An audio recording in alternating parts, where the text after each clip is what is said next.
the same thing over and over and over. Trucking and trucking and more trucking. So we just got out. We're in western Wyoming, almost to Evanston. Well, no, I'm sorry. We're in Fort Bridger. What am I saying? We're gonna go through the Provo Canyon through Utah and head down 15 south, and we're gonna go through St. George, and we're gonna look for Velox over there at this cheese. But he probably ain't there for other reasons. He's probably not there. Anyway, then we're gonna go through Vegas, Virgin River Gorge, and all that stuff, because we gotta go to Bakersfield. So that's where we're going with this. We're gonna get some fuel in Utah, down in southern Utah. Looks like a decent price. I forgot what it was now. I want to say $4.09. It's pretty cheap for Utah anyway, because I think over here it's $4.40 in Wyoming, and then Tooele is like $4.43, which isn't terrible for Utah, don't get me wrong, but I think it's cheaper down south. So that's what we're gonna do. That'll be our last fill up for the trip, because tomorrow, well, hopefully, fingers crossed, we make it. We get to kick this load off, and I think tomorrow we're gonna go home unless we find a load going up there. But man, I looked at that load board, and there's like nothing, no loads out of even LA, which I don't really want to go to LA from Bakersfield to haul a load back, but out of there, out of Bakersfield, there's just nothing posted, which is weird. There's 3 loads, and they're paying $215 or something like that because they're partials. Yeah, I don't know. I'm gonna get with my guy later about these coils, see if I can score another load of them. Maybe he'll have one Monday or Tuesday or something, and I can get back out, because there's just nothing right now. I'm gonna call my other guy too and see if he's got anything going on for us on Monday or something like that. Or maybe unless he has something hot for Friday, I can go out and run that too. I don't know. But let's go outside and walk around the load.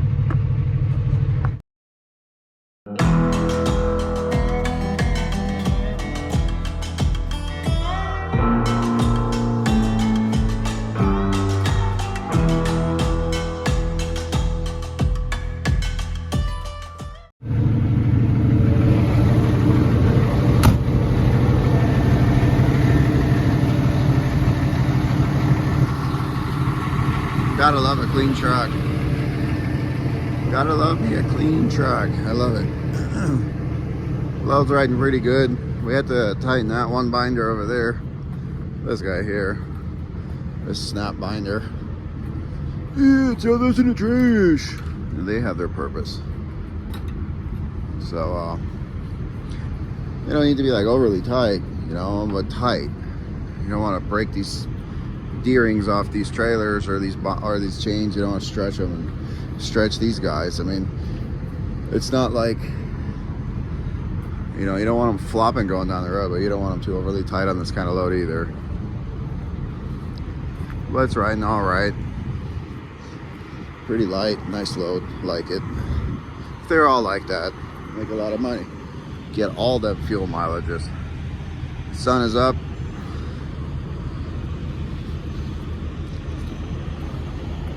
So it's gonna annoy the camera a little bit.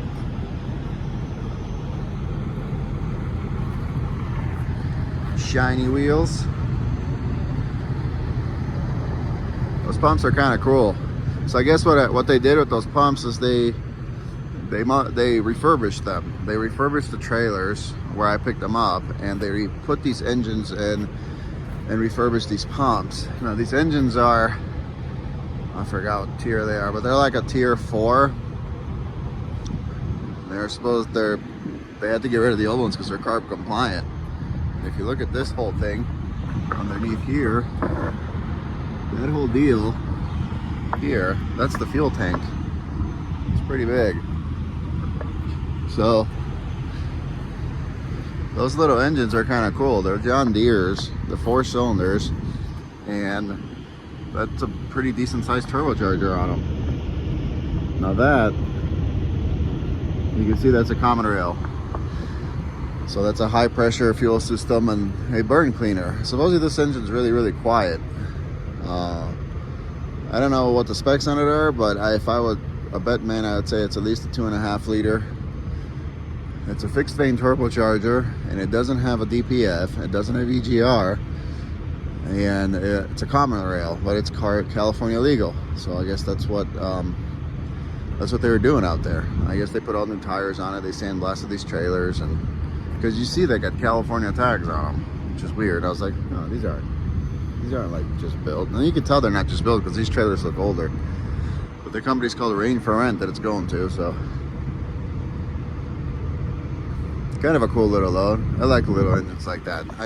I do a project with them, and they have an ECM. So my brother said he heard one running in a Generac, and they were really, really quiet.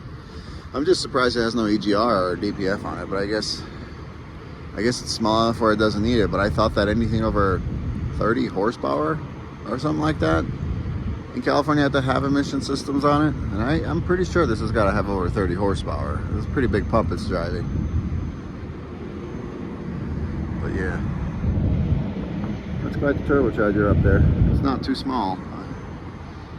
Feeds a lot of air. Alright, let's get going.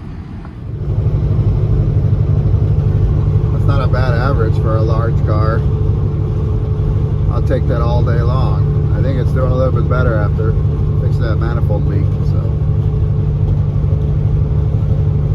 I'll take it.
We stopped to get some fuel.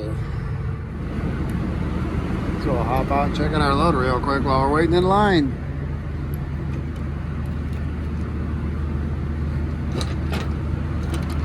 Now this guy's loose. Is this guy loose too? Nope. That's awesome. Dang old snap binders.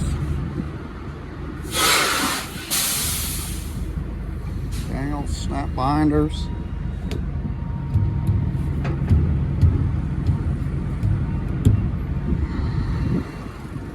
This guy's alright.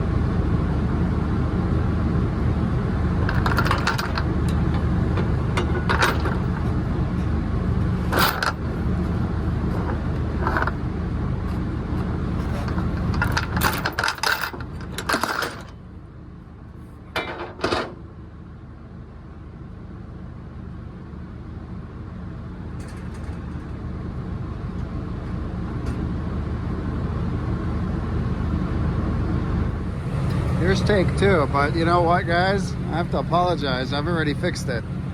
I had to go and run and pee so freaking bad that I had to leave this alone. But I think what happened was I had to hit my brakes really hard, and this trailer shifted a little bit because this guy cut me off when I was pulling in here, and I heard this move. So that's probably what happened, but we're all right now. One other little issue we have is this trailer tire is starting to go. It's starting to wear on the inside, and you won't be able to see it, but hopefully it's got some more life left in it because I can replace it at home. I mean, it's not terrible, but it's got like stuff like that on the outside, and it's just starting to wear the side of the tire. I think we're about an hour away from Arizona. I think it's Arizona, right? Arizona after Utah? I think so. Man, I never remember this I-15 stuff here. But yeah, we're just gonna keep trucking through Vegas and get it done. Now we're almost to St. George, Utah. We gotta start looking out for Mr. Velox 18 with his cheese loads, like I was saying earlier. Nah, he ain't here. He in Tennessee. Beautiful day though. A little overcast. It's funny how the scenery changed though. Usually I come through here at night. I don't really run this route very often, you know. It's like I-15. I don't really come down here all that much. But within about, I don't know, 10 miles, it goes from like a grassy desert landscape to just like a rocky desert landscape like it is here. That's how you know you're in the, well, I guess you could call this the Southwest. St. George technically is the Southwest. Hammer down.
Vegas, Nevada.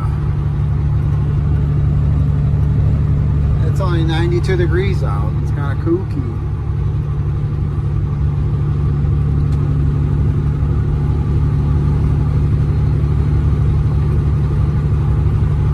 monsoonal weather, that's why.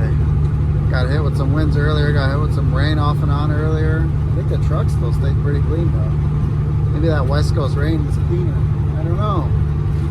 I guess we'll see when we stop and we get out and look at it. Someone just gets angry. It's just angry.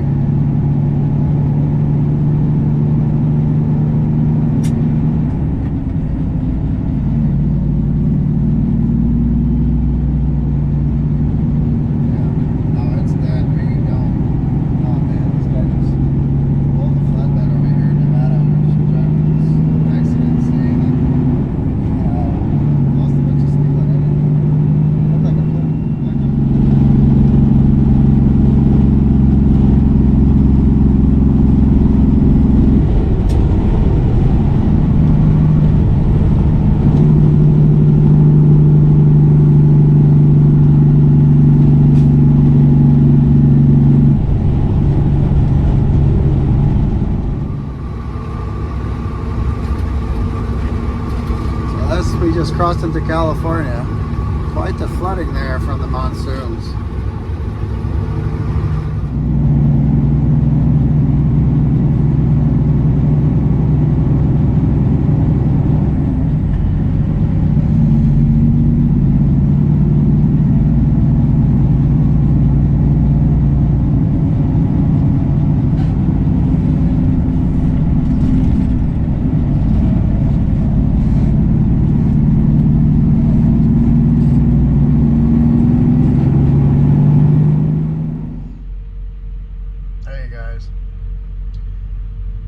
We're in Tehachapi, California at the Pilot, and we're gonna go deliver this load tomorrow. Hopefully it goes without a hiccup. It's been one of those days today, just, you know, trucking all day and a lot of traffic backups. And you saw that one guy that was jackknifed on the footage. I don't know how in the hell he did that, but I lost about an hour plus in that. And then a little bit before that, I had just, man, I think about 30 minutes before that, like 30 miles, I'm sorry, before that, we sat in a traffic backup also. I don't like riding I-15. It's so truck heavy and just traffic in general heavy. It sucks. Here I am complaining again. But it's true. It's just I-15 is just so busy. Anyway, I'm exhausted. I'm just been trucking nonstop. I have like 2 3/4 hours left on my 70. So just enough time to get, well, just enough time to do what I gotta do, I guess. That being said, tomorrow unload it, and then we're hopefully done. I don't know what's gonna hold in store for tomorrow. I guess you gotta stay tuned. We'll find out. Well, sorry about a boring day of trucking, guys. It was pretty long for me too. Although the temperature fluctuations were kind of fun. I mean, it went from like 60 to 70, back to 60 to like 100 right away when I dropped into Nevada. Then it dropped down in Vegas to about 90, and it just was pretty much 90 throughout. And then when I hit when we came down Baker into Baker off the grade, it was 105. And then we're at about 70 degrees here. It's probably gonna get cooler here overnight because Tehachapi always gets kind of cool at night. It's kind of why I wanted to make it here. I made it here with like minutes to spare, I guess. So yeah, load's riding good. Everything's going good so far. Fancy is annoying me a little bit. I didn't really want to go get into it. That's why I kind of been stressing out a little bit today. But something's going on with the clutch engagement. It's kind of like when you let the clutch out and you go engage the clutch, it's not like a chatter, but I guess you could say like a chatter. It really shakes the truck, and it's very inconsistent because it doesn't always do it, and sometimes it'll do it. So I don't know what that is. I don't know if it's just, I don't know if it's just an adjustment issue or if there's something more in depth. And I don't know if it's the clutch itself or if it's something else going on, maybe with the linkage or with the clutch pedal or what even body mounts. I'm gonna open the hood tomorrow and check it out. But what's been annoying me today is it's just been getting progressively worse, like throughout the day. So I don't know. I have to crawl underneath there. You can't really. I can adjust the clutch myself, but it's kind of a pain in the butt. You have to have the clutch pedal pressed down to be able to adjust it, and I'm like, I probably got like an inch of play, and I should have about 2. So I don't know if it's necessarily the adjustment part of it. Maybe there's something else going on. I don't know. Old things getting old. Anyway, that's it for today. I'm gonna try to actually get some sleep tonight because I'm exhausted. I need it. And we'll catch you guys tomorrow when it's time to get unloaded. Alright. Thanks for watching. Appreciate you guys as always. And we'll catch you in the next one. Pick it up, pick it up, pick it up, pick it up. You see the drippy, I'm fitted up. Hop in my car and the giddy up. Secure the bag, yeah, I get the bus. Pick it up, pick it up, pick it up. You see the drippy, I'm fitted up. Hop in my car and the giddy up.